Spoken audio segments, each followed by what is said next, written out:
Hey guys, welcome back. This is Pyro89's Look at the Guardian class part 2. I know there was a lot of feedback saying that I did, for trait coverage and some other things, so decided to go back during the stress test and, take some more footage.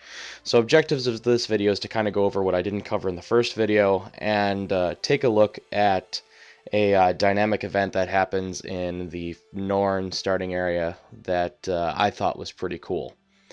So let's get this ball rolling.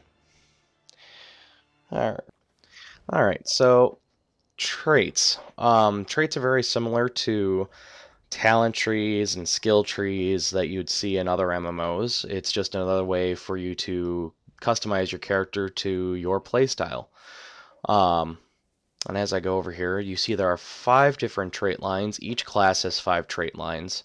Um, and each one has unlocks at every 5 points. Um, you get a set amount, and I don't know if how you can get them refunded yet because I haven't kind of explored that yet.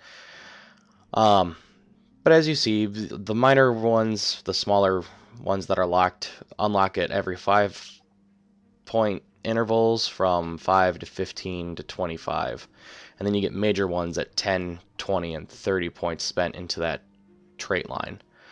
At the major ones, at 10, 20, and 30, you can pick your bonus, which is nice because that means you can customize out to the way you want to play. So as you see, I only have 5 points in virtues with 3 unspent trait points because I feel that, yeah, the bonuses are nice, and if I knew exactly which path I was going to take, I'd do it. I'd keep it all up to date. But since I doubt, I didn't want to spend the points and not be able to get them refunded easily. So I only spent the 5 to get up to that first unlock. And the first unlock in the virtues gives your virtues extra buffs when you activate them. Your F1 ability then gives you might when you activate it, as well as all of your allies who are hit by it.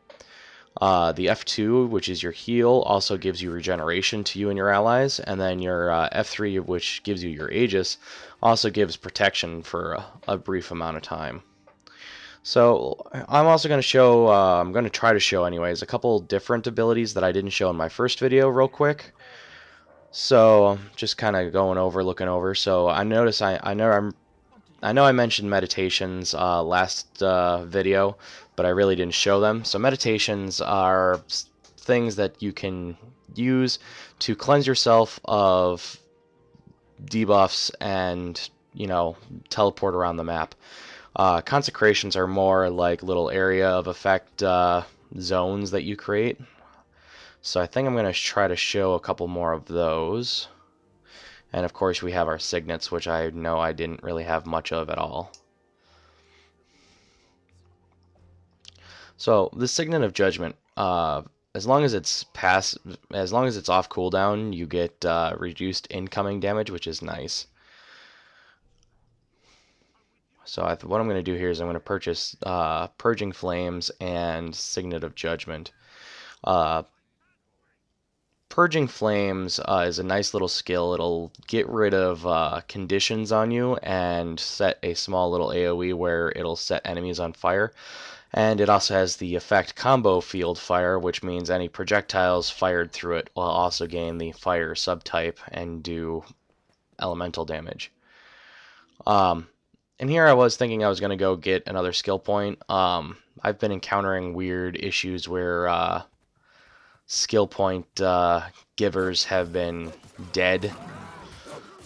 I'm hoping that's something that'll be fixed soon. But as you see, I also have the Greatsword up. Just make quick work of that, especially with the Purging Flames and set the enemies on fire. It's a real nice ability that combos quite nicely off of your passive from Valor of the Virtue of Courage. Just taking a look and seeing how we're doing in World v World, noticing that there's someone dead near the skill point guy. That's a little discouraging. So as we get up here, just to kind of take a look, get some Devourers attacking these guys. So I'll hop into the fray and help out. As you can see, I've gotten a little better popping the virtue of courage, much more than I did in my last video, at least. So that will pop and give everyone in the area their next attack will cause burning, and plus, since I have that virtue now, it'll also give them might for a few seconds. So as you can see, we have all these little devourers with that giant devourer in the back. Holy crap, is that thing huge! So I kind of start, lay down some, try to lay down some skills here, but not working so hot. Yank them all to me. Take out the little guys here and level. Yay! Let me go res this guy real quick, and since we've completed the skill challenge, I no longer need to click on the map. As you can see, I just got a little distracted by ore again. I have this thing about getting distracted by ore.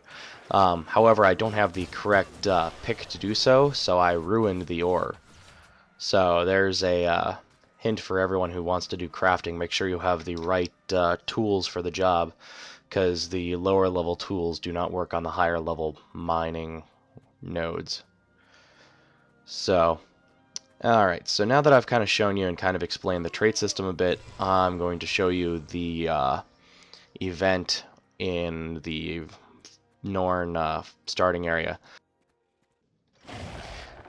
Alright, so here I am in the Wayfarer Foothills, and as you see, the Frozen Maw is the repeatable dynamic event in this area. And as you can see, I'm just looking around to where it is, and so, as you see near I Grawl have grown unusually aggressive and are now assaulting the homestead, which I'm running to go aid. This area, as you've noticed, I'm level 19, but I've been sidekicked down to level 12. For those of you, and you might just be learning about this, the game is set in level ranges, so if your actual level is higher than the level for the area that you're currently in, the game will sidekick you down to the maximum level for the area, which makes the content challenging for everybody. So as you can see, we're just going to start wiping these up and protecting the homestead, defeating the Grawl and keeping the supplies, unharmed. So put down some flames, do my AoEs here. I'm dropping enemies pretty quickly. There's a couple extra people here helping. And we keep on the alert here.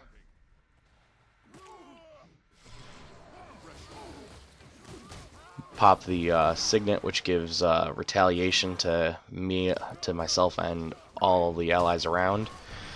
Because, like, we didn't have enough, ally buffs to begin with.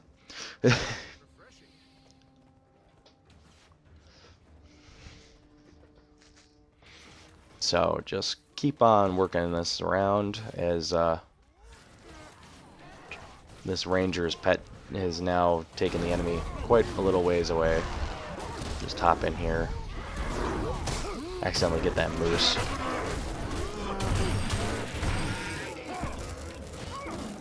Luckily he didn't, live long.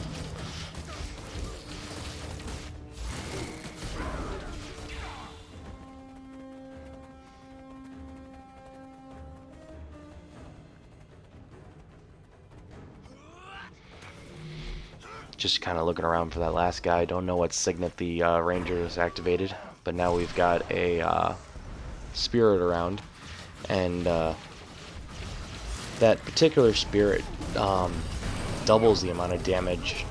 Doubles, or I don't know if it necessarily doubles, but it does increase the amount of damage allies do, as long as they're within range of the spirit. It's one of the better spirits, in my opinion, that rangers have.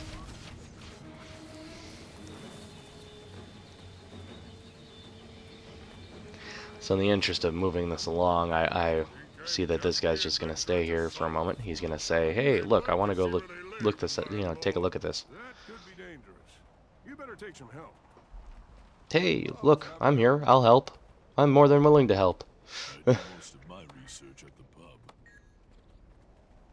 So let's do this. So then we start this dynamic event, which is like stage 2 in this event, and we just guard this guy as we take him to the next spot.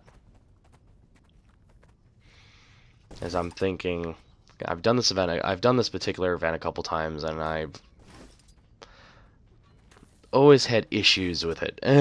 You kind of need a ranged weapon, even though the ranged weapons on Guardians really don't do much of any damage at all.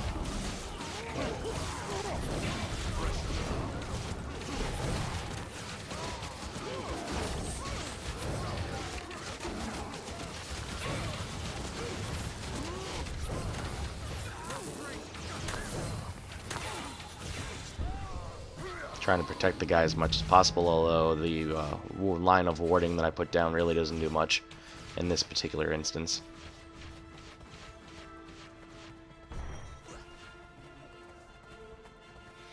So as you see, that little burst of flame that came out from me buffed all of my myself and my allies with might, and gave our next attack to cause burning. So we just lit up the entire enemy force there.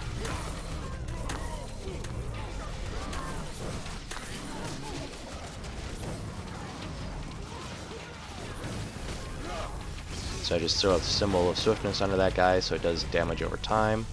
It's the only decent dot that we've got. Well, all of our symbols are decent dots, but it's the only targetable one we have.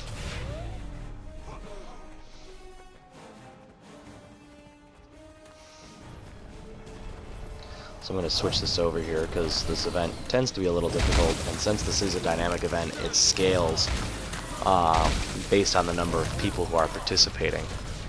So we're starting to gather up quite a force here, so I expect this event to get harder momentarily.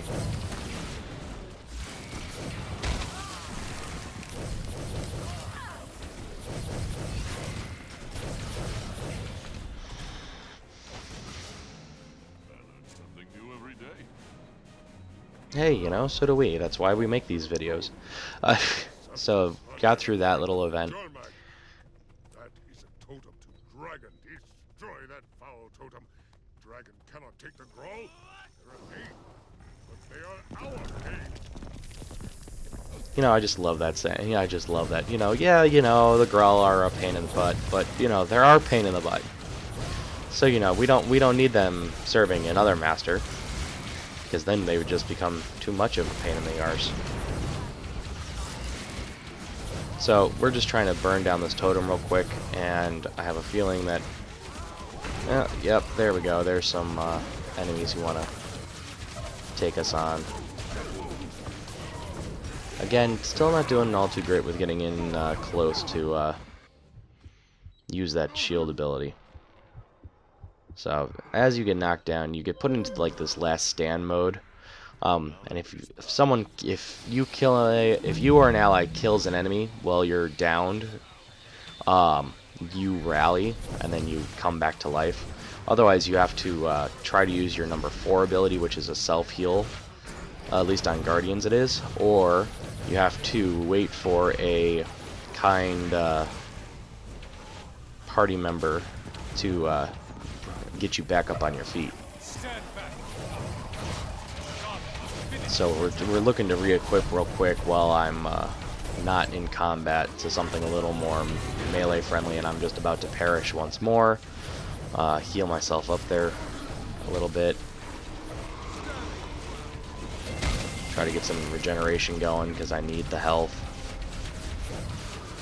Yeah, there was someone on the ground there, but I completely ignored him. I really didn't see him at the time. You kind of get tunnel visioned in some of these events. Downed again.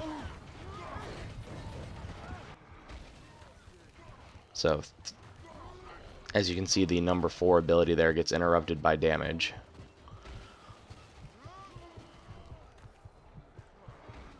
So I'm just barely hanging on here.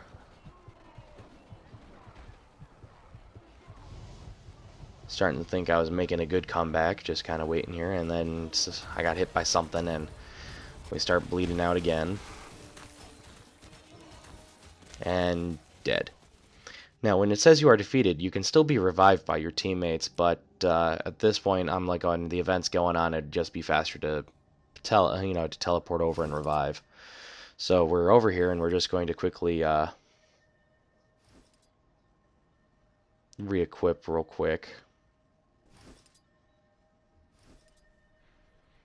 Go back to sword and board and great sword, because I've been having a lot of fun with that lately.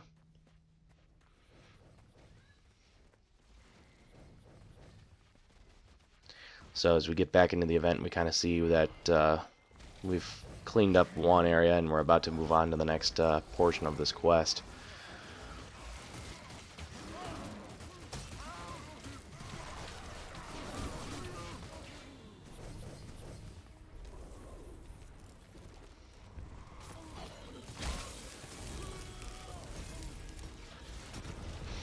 So, put down the symbol, do another AoE, get into the fray a little bit, since I've got a lot of people behind me trying to keep up. I also try to keep up these walls as much as possible, because at least that is still a combo field, so any projectiles that do go through it gain a little extra. And then, before I go hopping into the fray, and I'm downed again. But quickly downed and quickly defeated an enemy, so thus I came back. Give everyone retaliation briefly. And as you see, I'm reviving a person that's down right there. That person just got back up, probably due to a rally. So now that we're here, I'm gonna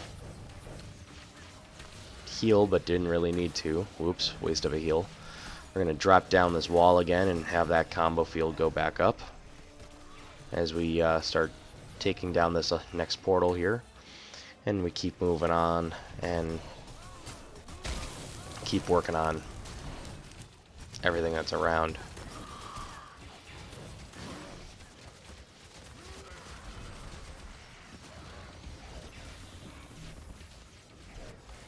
Alright, so Elemental's dead, portal's down, and now comes the fun part.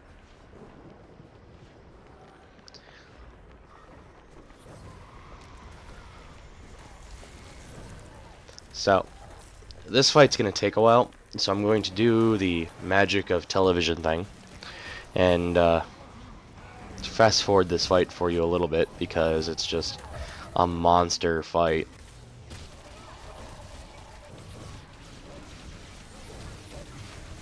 Alright, so as you see here, we're still fighting this guy. Talking probably a good 4 to 5 minutes have already elapsed in the fight, and we've only got him maybe about half health. So as you see, there's these red circles. If anyone who's been playing MMOs for a while knows to stay out of the glowies. In this case, stay out of the red rings, because that does a good amount of damage. However, the ice that falls into the red rings is actually considered an attack, and your Aegis will block the first wave. So if you can't get it back up immediately, trying to help people out. As you see, my virtue that gives me my Aegis is on cooldown currently, because I was trying to pop it to save people. And then halfway through the fight, he becomes the abominable snowman. Alright, so this fight's been going on for another 4 minutes or so, so the total time for this fight has been about 8 to 10 minutes so far. So you can see I just got owned by the Yeti. I died a few times before this, and I switched weapons out, and I decided to get back into the fray as a melee fighter, because there wasn't enough damage output, from scepters and stuff for Guardians really ahead of that. So I'm going to hop back in here and try to just kind of put down some hurt on him and try not to die again. But I don't think I succeed. Nope. So I'm downed once more, just trying to do what I can. And he stomps on my face. And then shortly thereafter he stomps on my face, we kill him. So event succeeds. And thankfully people in this game are kind enough to go on a little bit of patrol to try to pick up their allies.